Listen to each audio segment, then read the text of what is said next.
au peuple de Dieu que je les aime au nom de Jésus. Et j'ai compris une chose, c'est que Dieu est venu surtout nous aimer. Alléluia. Il n'a pas voulu justement que le diable puisse nous entraîner vraiment dans un monde de haine, de suspicion, de méfiance, parce que Dieu, c'est vraiment la vie. Amen. Et le Seigneur me dit en ce moment, alléluia, à travers tout ce circuit, tout ce parcours, tout ce cheminement que tu fais avec mon peuple, c'est pour leur apprendre une chose.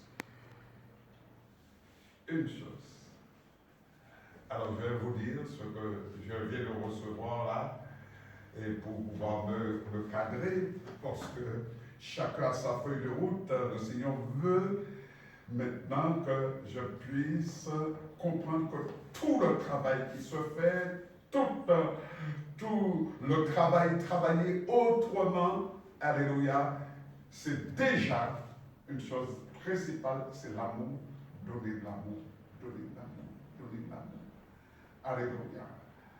Un petit mot d'amour, le médicament miracle aujourd'hui du XXIe siècle, c'est l'amour. C'est le pardon, c'est la réconciliation. Jésus a donné sa vie pour cela, pour que nous puissions nous aimer. Travailler l'un à côté de l'autre. Ne pas se méfier les uns des autres. Ne pas se juger. Alléluia. Parce qu'il n'y a que seul juge, c'est Dieu. Et le Seigneur me rappelle que pendant que Satan nous accuse, lui, il se lève et il envoie des anges pour nous protéger. Dans Zacharie chapitre 3, il est parlé, c'est pas la peine de prendre, de ce grand sacrificateur Josué qui était pointé du doigt par Satan. Satan voulait de sa peau, mais l'Éternel Dieu a envoyé un ange pour pouvoir vraiment, je dirais, prendre soin de lui. C'était les choses, l'ombre des choses à venir. Et aujourd'hui, lui-même, Jésus, il n'envoie pas des anges, mais lui-même se lève, alléluia, parce qu'il a payé le prix, il a été glorifié, afin que nous soyons gardés en son nom. C'est pourquoi, plus que jamais, utilisez le nom de Jésus. Faites tout en son nom, et vous verrez sa gloire. Matthieu 7, verset 20-23. Matthieu 7, verset 20-23. C'est donc à leurs fruits que vous les reconnaîtrez. Ceux qui me disent Seigneur, Seigneur, n'entreront pas tous dans le royaume des cieux, mais celui seul qui fait la volonté de mon Père qui est dans les cieux. Plusieurs me diront en ce jour-là, Seigneur, Seigneur, n'avons-nous pas prophétisé par ton nom? N'avons-nous pas chassé des démons par ton nom? Et n'avons-nous pas fait beaucoup de miracles par ton nom? Alors je leur dirai ouvertement, je ne vous ai jamais connu. Retirez-vous de moi, vous qui commettez l'iniquité. Amen. Amen. Et le Seigneur encore dit, mes bien-aimés, c'est ce que je viens de recevoir, c'était pas de recevoir. Le Seigneur dit, malgré tout ce que je fais pour éveiller leur conscience, malgré, je les garde, je les protège, et je les ai protégés de ce virus et tout. Malgré cela, ils n'ont pas compris, ils ne sont pas revenus à moi. Malgré mon amour pour eux, eh bien, ils ont fermé leur cœur. Matthieu 13, verset 13-15. Et, à l'heure où j'en suis, là où je suis avec vous, voyez, je vous ai dit que j'ai été confiné. Parce qu'il m'a demandé de revenir, je dirais, à cette réunion spéciale, la préparation de la Pentecôte. Nous sommes mobilisés depuis quelques jours avant l'ascension jusqu'à la Pentecôte.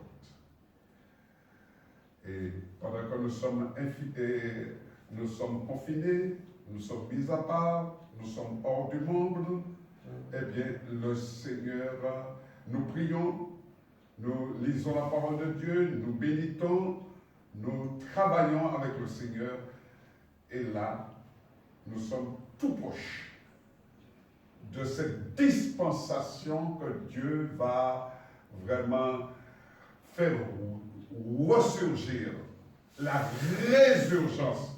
Mais peut-être que nous serons surpris, parce qu'il est parlé d'une Pentecôte qui sera tout à fait différente de toutes celles que nous avions vues auparavant, de toutes celles que nous avons lues, parce que maintenant ce n'est pas simplement la lecture maintenant, mais c'est la révélation des choses que nous allons pouvoir toucher.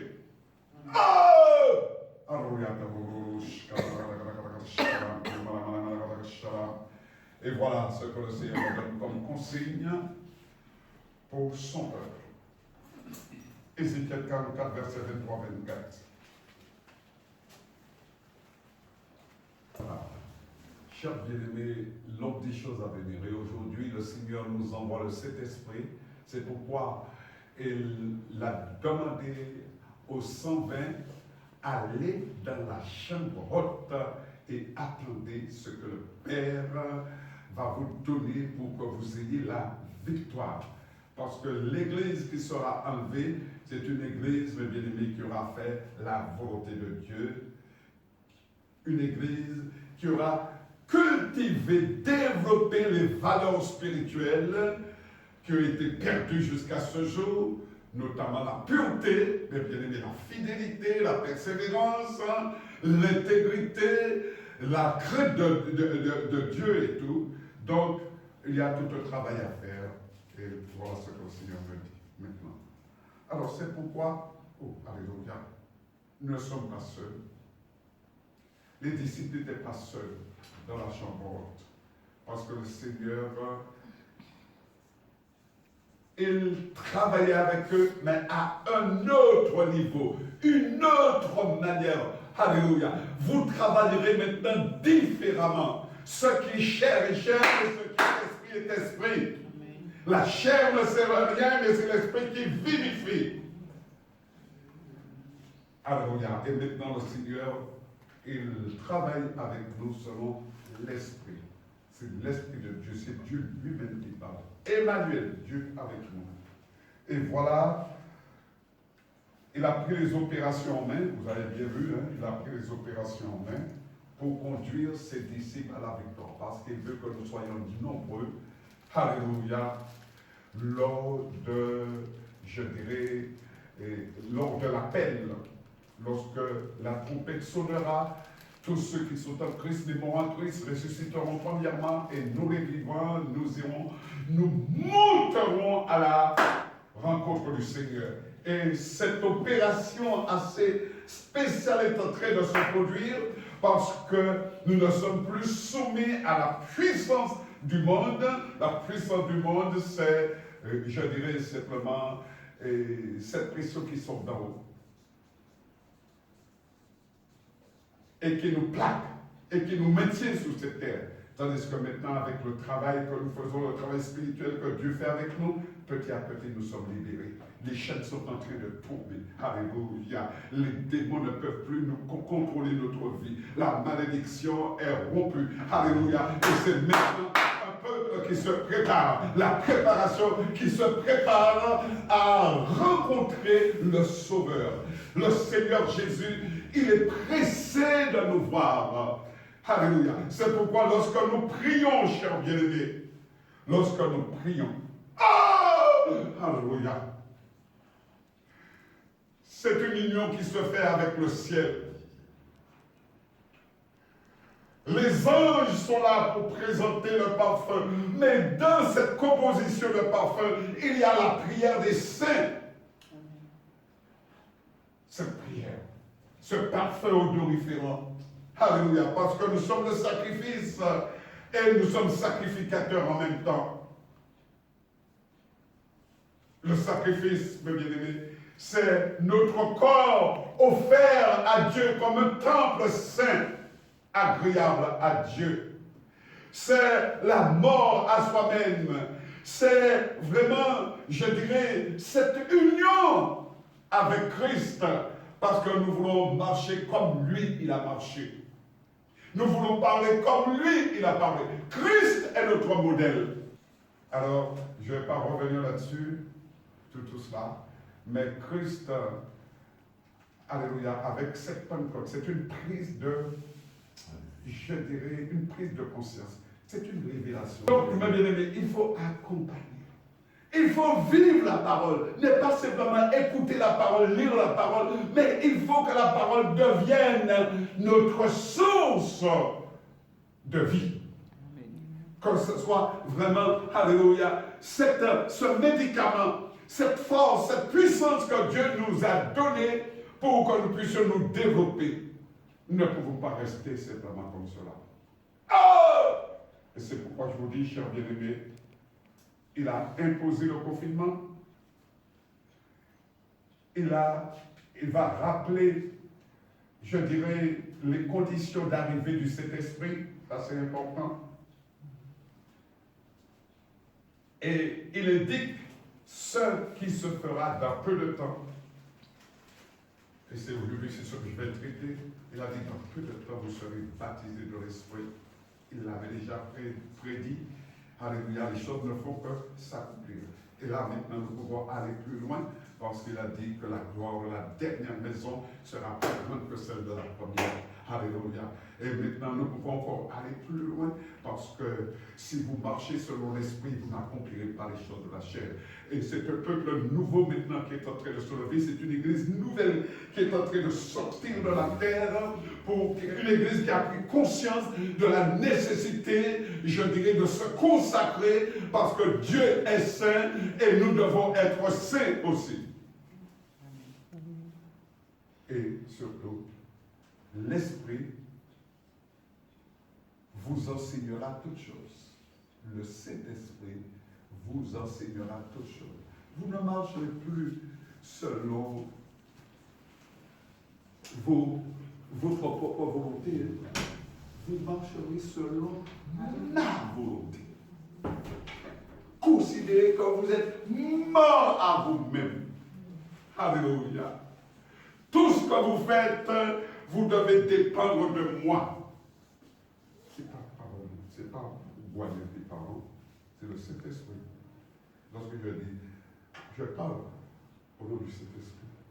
Amen. Dans le lieu très saint, puisque les 120 sont réunis, et ils attendent maintenant, ils attendent le temps de la méditation, le temps de la parole. C'est la chose la plus importante, mes bien-aimés. Ce n'est pas la louange, ce n'est pas etc. et tout, prophétie et tout, mais la parole.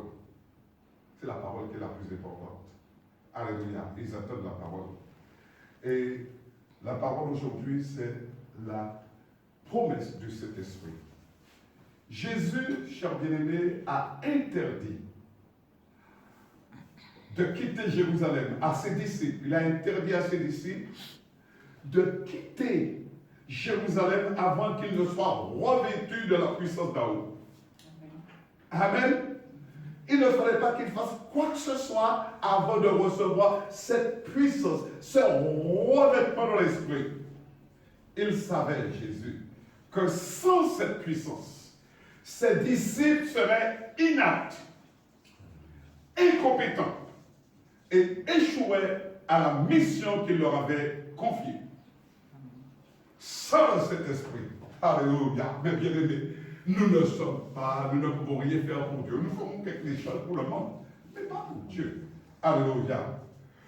Mais bien-aimés, nous voyons ensuite que dès qu'ils reçurent le baptême du Saint-Esprit, Dieu commença à les utiliser puissamment. Amen. Amen. Tel fut, par exemple, le cas de Philippe, pour servir aux tables, pour être diacre.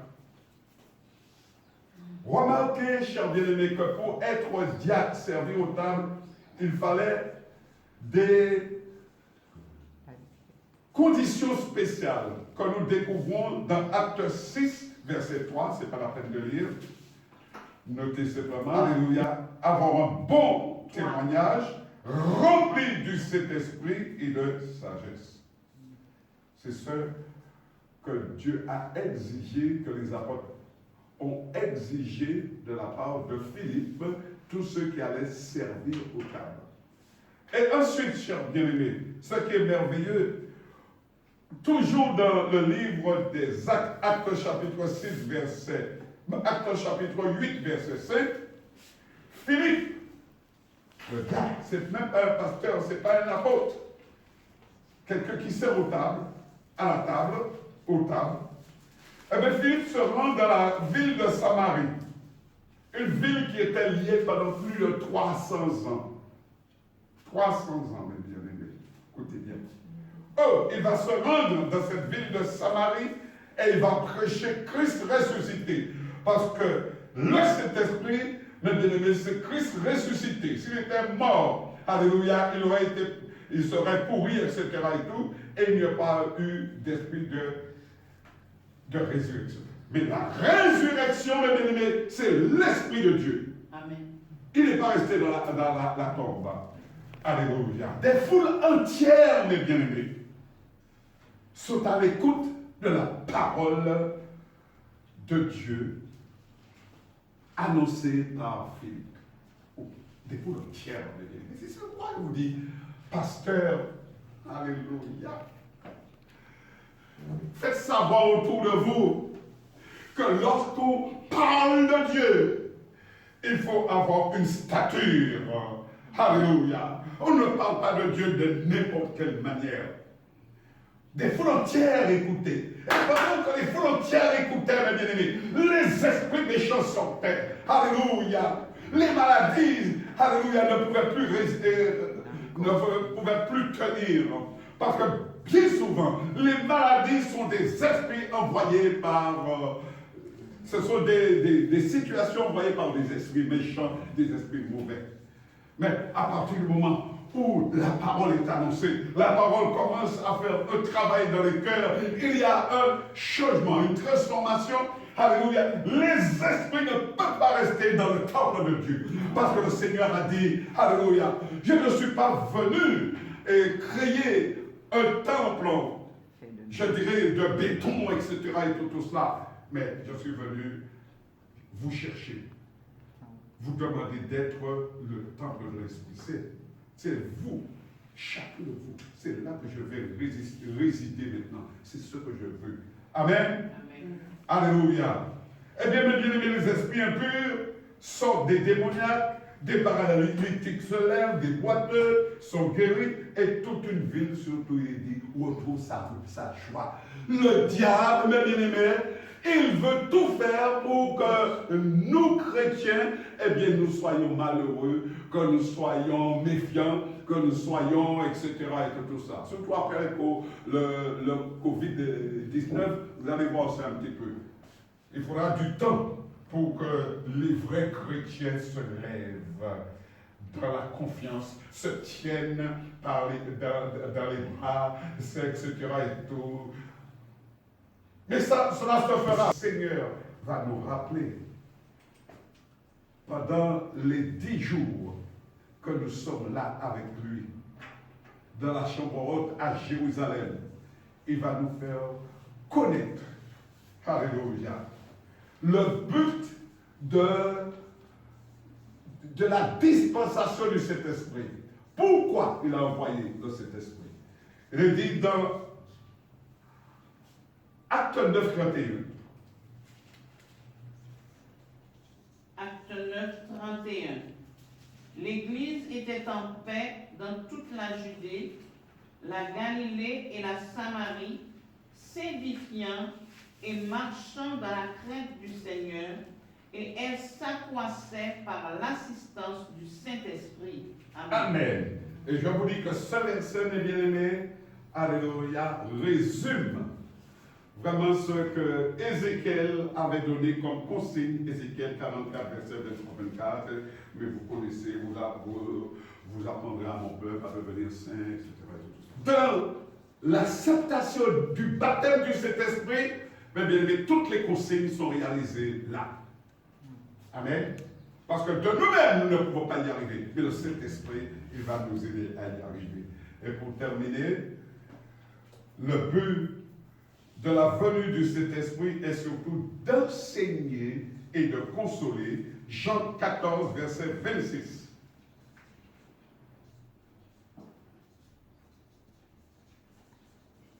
Jean 14, Verset 26. 26. Mais le Consolateur, l'Esprit Saint que le Père enverra en mon nom, Amen. vous enseignera toutes choses et vous rappellera tout ce que je vous ai dit. Amen. Amen.